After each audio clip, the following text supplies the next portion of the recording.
Welcome students, myself Ghazala Chavulkar.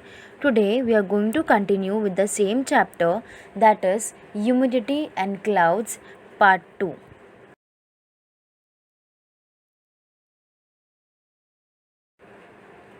Students, our learning objectives for today will be condensation, densification, sublimation, dew point, forms of condensation, clouds and its meaning, types of clouds.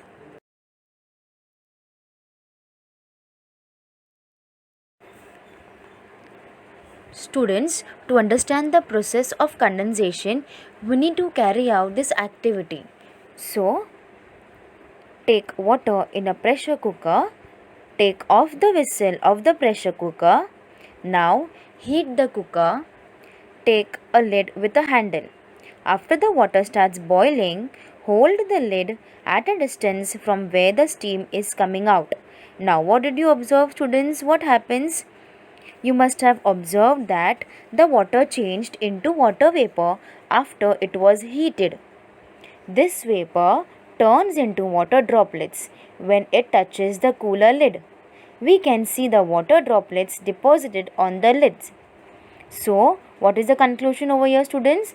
In this activity, the steam from the cooker cooled and condensed into water droplets.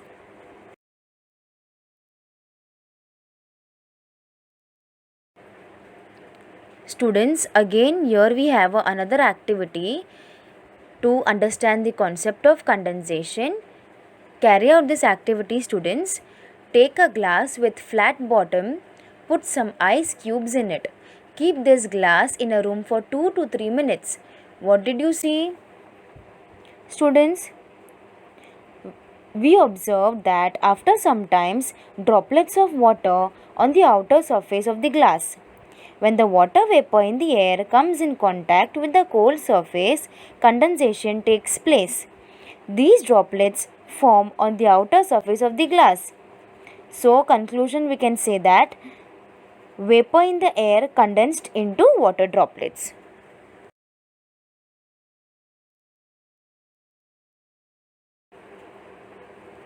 So, students, when we perform the activity, we can easily understand the concept of condensation, right? We can say that condensation is the process of changing of water vapor in the air into water. Is called condensation or densification. Densification is the another word used for condensation. The process of changing of matter from vapor to liquid state. By this process, the vapor in the air turns into water droplets. It is just opposite of evaporation.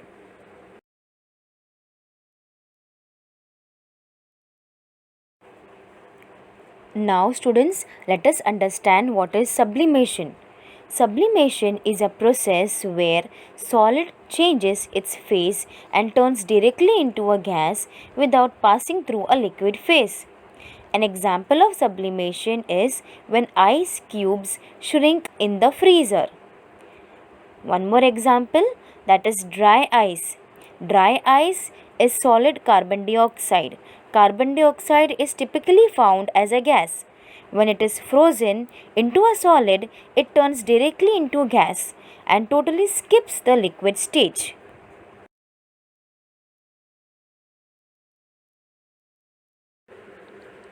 Now, let us understand the concept of dew point. Students, as we know that the temperature where relative humidity reaches 100%, that is the temperature in which saturation occurs, is known as a dew point temperature. In simple words, the temperature to which moist air must be cooled to reach saturation, that is a dew point. The dew point is the temperature of air which is needed for condensation or dew at that particular temperature. If you take a glass of ice water and it develops condensation on the glass surface, the air on the glass has condensed to its dew point and created dew. Dew point actually measures how much water vapor is in the air.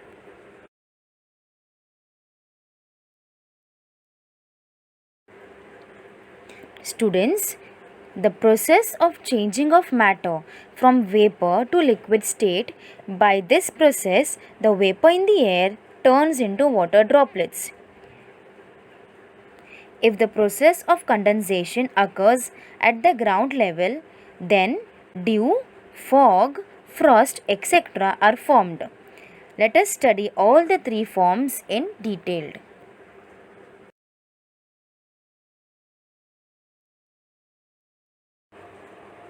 Students, you must have noticed that minute water particles deposited on cooled surface in morning or evening by the process of condensation in the air. Such small particles are found on the blades of the grass or leaves of the trees. The temperature of the water is less than the surrounding air. When the vapor in the surrounding air comes in contact with cooler leaves, condensation occurs and water droplets are deposited on leaves. So students, what is dew? When moisture laden air near the earth's surface comes in contact with very cold objects, that is condensation of the vapor takes place. They turn into very small droplets and these water droplets stick to the cold objects. This is known as dew.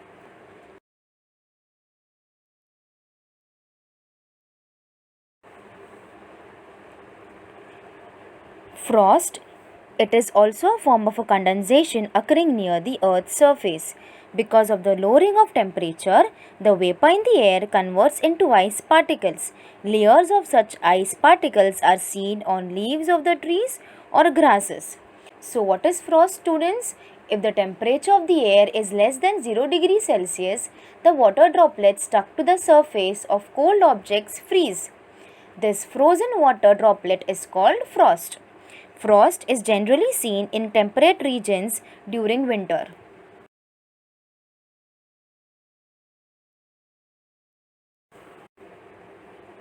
Fog.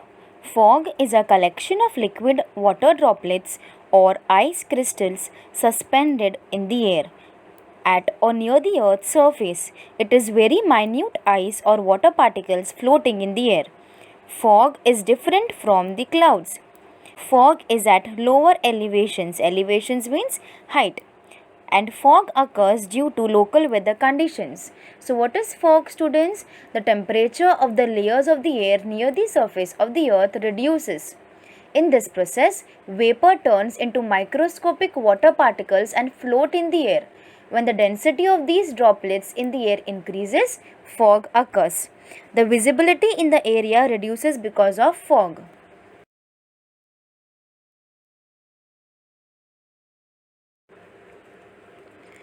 Because of the condensation, students, fine particles of ice and water float in the air at a greater height. They accumulate around dust particles in the air and become larger in size. Their accumulation together is called a cloud. So, students, we can define clouds in simple words, that is, a visible mass of fine particles of ice and water accumulate around dust particles in the air at high altitude. Altitude means height, is called a cloud. Because of vertical flow of wind, they float in the atmosphere. It is a form of a condensation at higher altitude or higher elevation. Students, for example, you must have seen a kite which floats in the air. As it moves higher and higher, similarly, clouds too float in the atmosphere because of the vertical flow.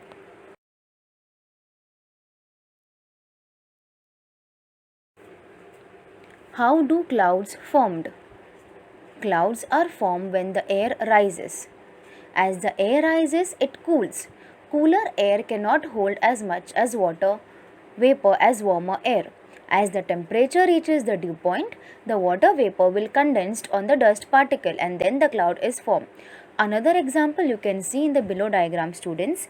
Heat causes some of the liquid water from places like oceans, rivers and swimming pools, etc. to change into an invisible gas called water vapor. This process is called evaporation and it is the start of how clouds are formed. Students, as we know that the air can only hold a certain amount of water vapor depending on the temperature and weight of the air in a given area. The higher the temperature, the more water vapor the air can hold. When a certain volume of air is holding all the water vapor it can hold, it is said to be saturated, right? A large accumulation of such droplets or ice crystals is a cloud. Dust and other particles floating in the air provide surface for water vapor to turn into water drops or ice crystals. The tiny drops of water condensed on the particles to form cloud droplets. Clouds are made up of a bunch of cloud droplets bundled together with raindrops.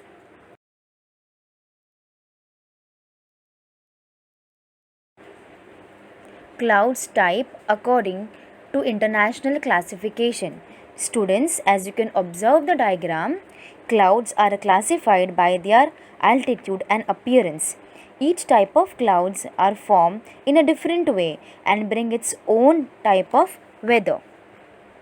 Clouds are found at different altitudes above mean sea level. Clouds which form at a greater altitude are formed from very fine snow particles.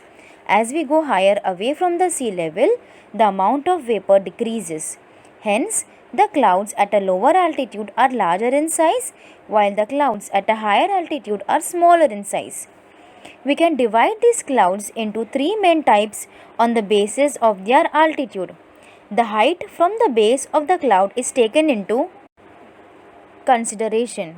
If the clouds are at an altitude of 7,000 to 14,000 meters, then they are considered as a very high clouds. They can be classified as cirrus, cirrocumulus and cirrostratus. If they are at an altitude of around 2000 to 7000 meters, then they are considered to be medium clouds. These include altostratus and altocumulus.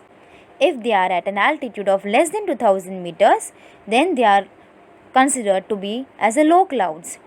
These consist of five types, that is stratocumulus, stratus, nimbostratus, cumulus and cumulonimbus.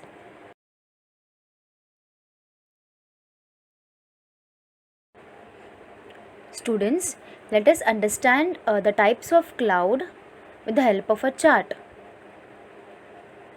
The clouds are divided into high clouds, medium clouds and low clouds. High cloud is further divided into three types, that is cirrus, cirrostratus, cirrocumulus. Medium clouds is more further divided into altostratus and altocumulus. Low clouds are divided into five types, that is stratocumulus, stratus, nimbostratus, cumulus and cumulonimbus. Over here, students, we can see the word cirro. Cirro means whips of hair. Alto. Alto means high, name given to mid-level clouds.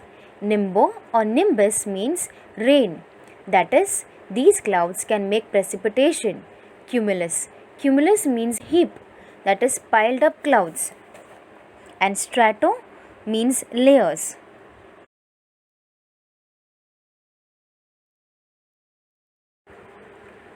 The first one is the high clouds. These clouds are mainly made up of ice particles. They can be classified into cirrus. That is, these clouds are feathery.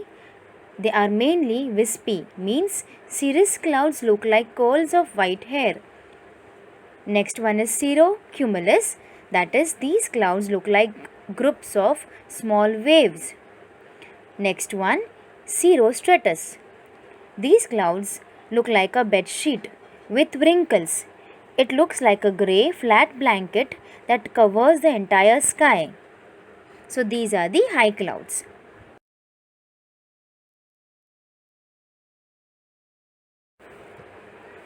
Medium clouds.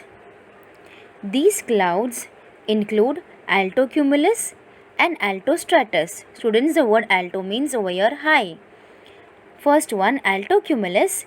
They are in the form of layers and have a wave-like structure.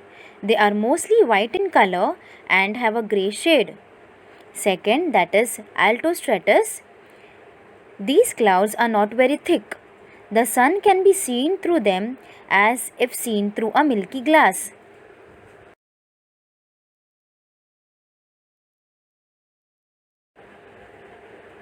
Low clouds. Low clouds consist of 5 types of clouds. The first one is stratocumulus. These clouds have layers. Their color is white to earthy. They are basically round clusters of clouds.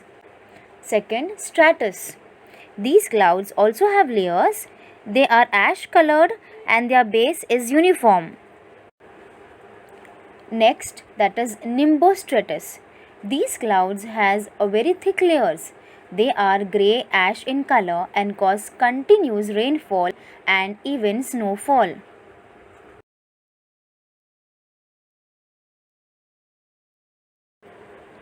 The next one is the cumulus cloud. The vertical flow of the air adds to the formation of these clouds. These clouds are cauliflower shaped and have a great vertical height and a flat base. These clouds are huge and domed shape. One more example of cumulus cloud is the bunch of cotton balls. They are grey in color. These clouds are an indicator of pleasant weather. Cumulus cloud turn into cumulonimbus clouds and bring rain.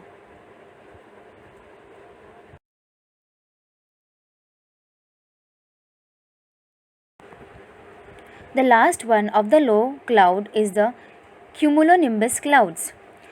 Cumulonimbus clouds are indicators of thunderstorm. These clouds look like huge mountains. They are dense and dark in color. There is thunder accompanied by lightning. They bring rain with storm and may sometimes bring hailstones. These clouds have a positive charge at the upper end and a negative charge at the lower end.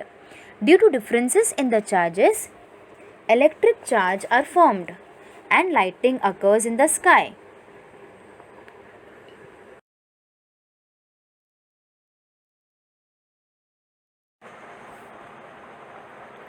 Do you know, students? Cloudburst. Cloudburst is a type of precipitation. Raindrops coming towards the earth are stopped in the clouds itself because of strong vertical winds. These drops change into hail. This makes the clouds heavier. The vertical winds are unable to bear this weight. This leads to heavy rainfall with large sized hail. This is cloudburst. It leads to a rainfall of more than 100 millimeters in a small area or a particular region. This type of a precipitation mainly occurs in mountainous region. The states through which the Himalayan range passes experience such type of a rainfall.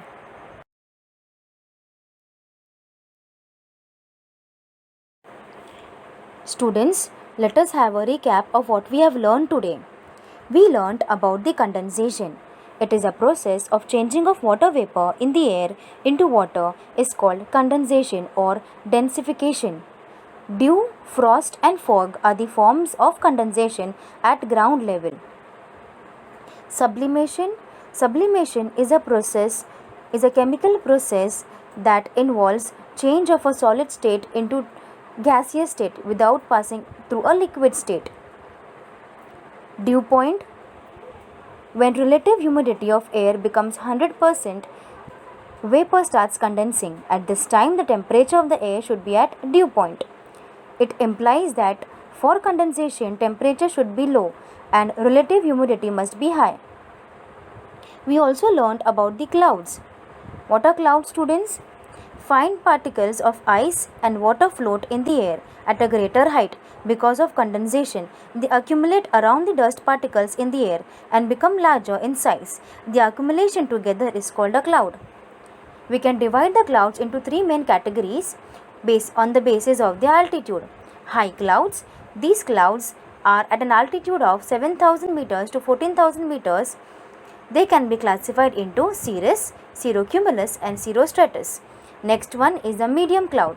The clouds that are at an altitude of around 2000 meters to 7000 meters are called as medium clouds. These clouds are altocumulus and altostratus. The third one is the low cloud. The clouds that are at an altitude of less than 2000 meters are called as low cloud. These clouds include 5 types of clouds which are stratocumulus, stratus, nimbostratus, cumulus and cumulonimbus.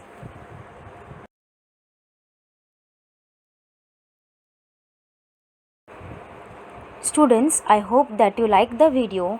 Thank you very much.